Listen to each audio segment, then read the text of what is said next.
Hi everyone, in this tutorial I'm going to be showing you how to begin playing around with the type tool and to create some creative layouts for the two adjectives that you have chosen to use on these personality posters. Now, if you have not finished your typeface template, you need to do that before you do this part. And if you have not watched the previous tutorial where I kind of show you how to begin laying out your three silhouettes on your three separate compositions and saving each of those as an individual file, please watch that tutorial first and get that set up, because this tutorial is geared towards students who've already set that part up and you're ready to go with the type tool. Okay.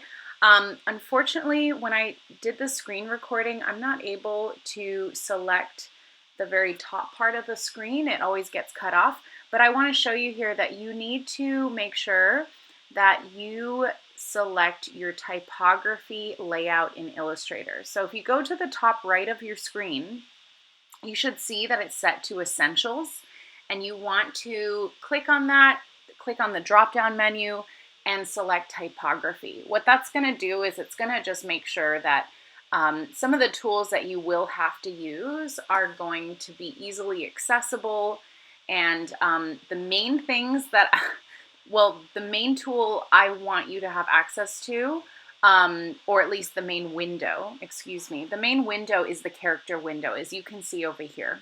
So if you go to the top right and see Essentials set up, just click on the drop-down menu and select typography. Then you should see character appear on the right side, and then just use that to drag it out.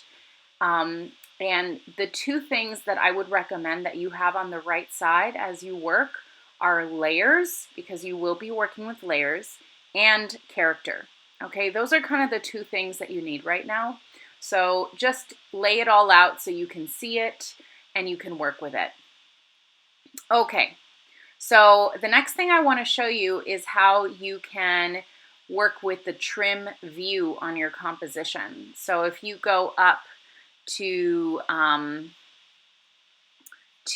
view at the top of your screen, and then you go to trim view. Okay, what that's going to do is it's going to cut off anything that's outside of the frame, and I find that especially helpful when you want to really get a good idea of what your composition is going to look like. I don't really like seeing objects going off the frame because it doesn't give you a good idea of your composition. So make sure you go up to view, trim view. And what that will do is that any objects that go off the frame, you won't be able to see them. Okay, so please make sure that you do that so you have a clear idea of what your finished composition is going to look like. Right over here on the screen, I'm just kind of playing around with my silhouette a little bit more. I'm reviewing what was in the last tutorial just a bit in case you forgot, but remember, there's the stroke and the fill, and you can copy and paste your silhouette as many times as you want, and you can change kind of the stroke and the fill to make them different from one another. If you need to change the size, remember, just use your selection tool, which is that top arrow, and just pull from the corner, okay? And hold down Shift if you want to maintain the same proportions.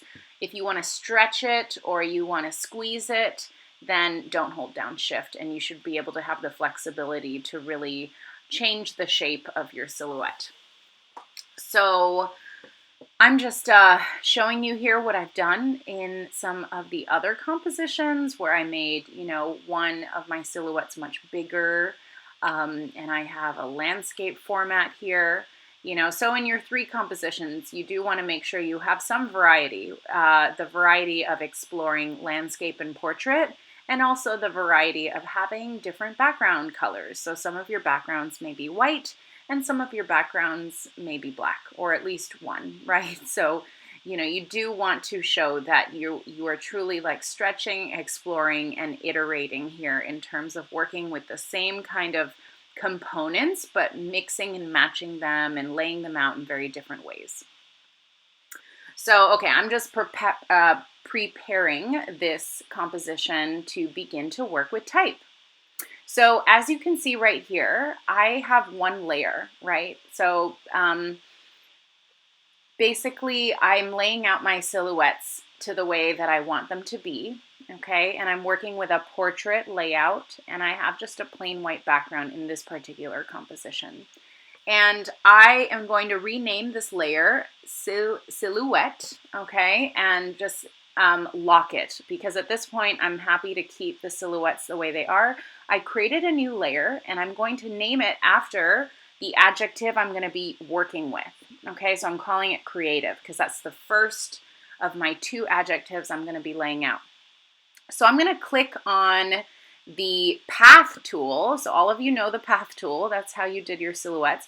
And I'm now creating a diagonal line with the path tool in my creative layer. Okay, the reason I'm doing this is because I want to use type on a path tool, which will enable me to create type that is following the line that I have made. So I just drew a diagonal line with my path tool, right? Or sorry, with my pen tool.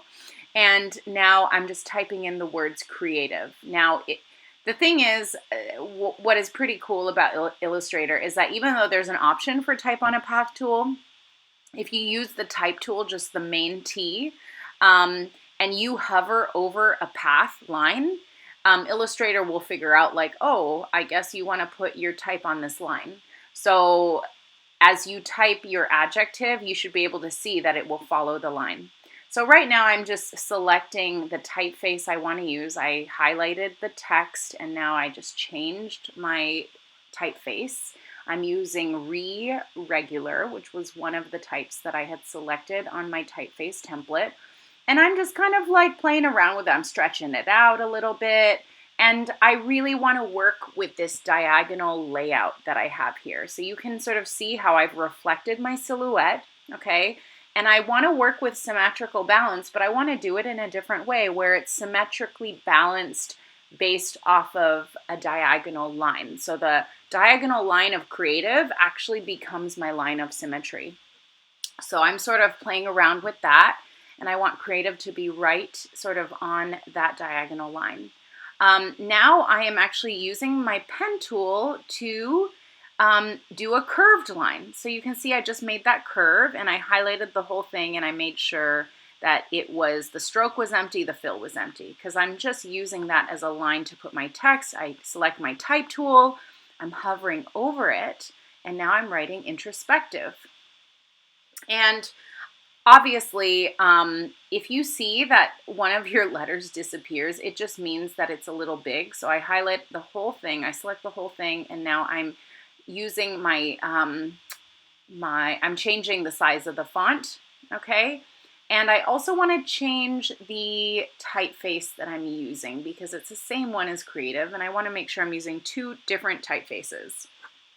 So what I'm going to do is right now I'm just trying to figure out my layout. I'm just trying to reflect it a little bit and play around with trying to make the negative spaces sort of work a little bit. It's not quite working yet. I'm going to have to do some adjustments. But I want to make sure that this is going to work out.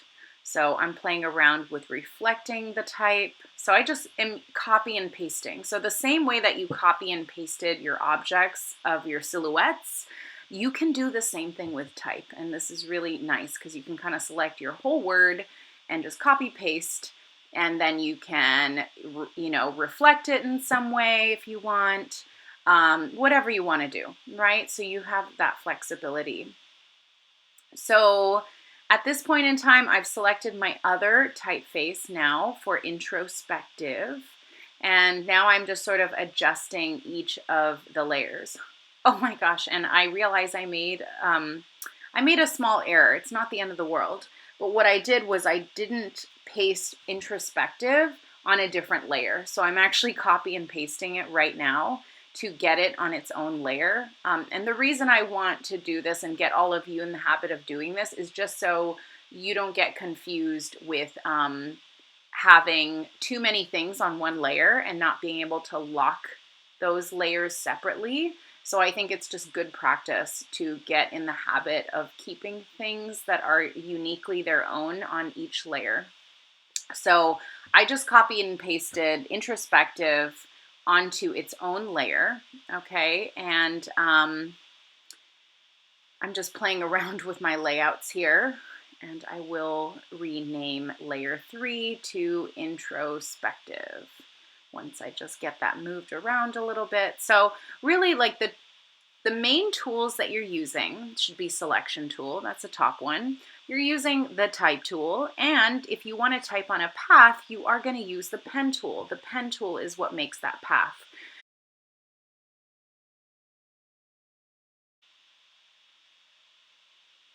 Okay, so at this point, you should be able to see on your own screen, right, that you have an individual layer for each adjective and you have another layer for your silhouettes. I'm just showing you here one last thing that has to do with the type tool that I think is really fun and creative, okay? And I think this is going to help you all out. So I'm just going to my other composition and I'm using the type tool just to spell out introspective in one of the typefaces that I've selected. Now this is really what I want to show you is that you can select on the word. Okay, so use the selection tool, click on the word. You should see the red box appear around it. So this is the selection tool. And you're going to go up to the top and you will select on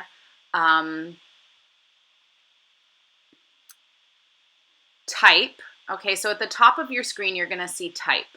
And you're going to select on create outlines. Okay, create outlines. After you do that, you're going to go to your object tool and you're going to select group, ungroup. I'm sorry. All of them are grouped now and you're going to ungroup them. Now what I want to be able to show you here is that you can then separate each of your letters in your word and resize them in the way that you would like. So whether you want to have the same baseline and have each of the letters be different sizes, or if you want them to each have their own unique baselines and kind of spread them out, that's something that you can decide to do. But the cool thing about this aspect of creating outlines is that it sort of makes each letter its own object, and then you ungroup them, and so they all separate, and then you can make those creative adjustments, okay? Once you're happy with how that all looks, you can select all the letters together, so just kind of drag a selection rectangle around the whole thing, and then you can go back up to object and then select group, and it will put them all back together into one group. So that was actually a really another fun thing that you can try out.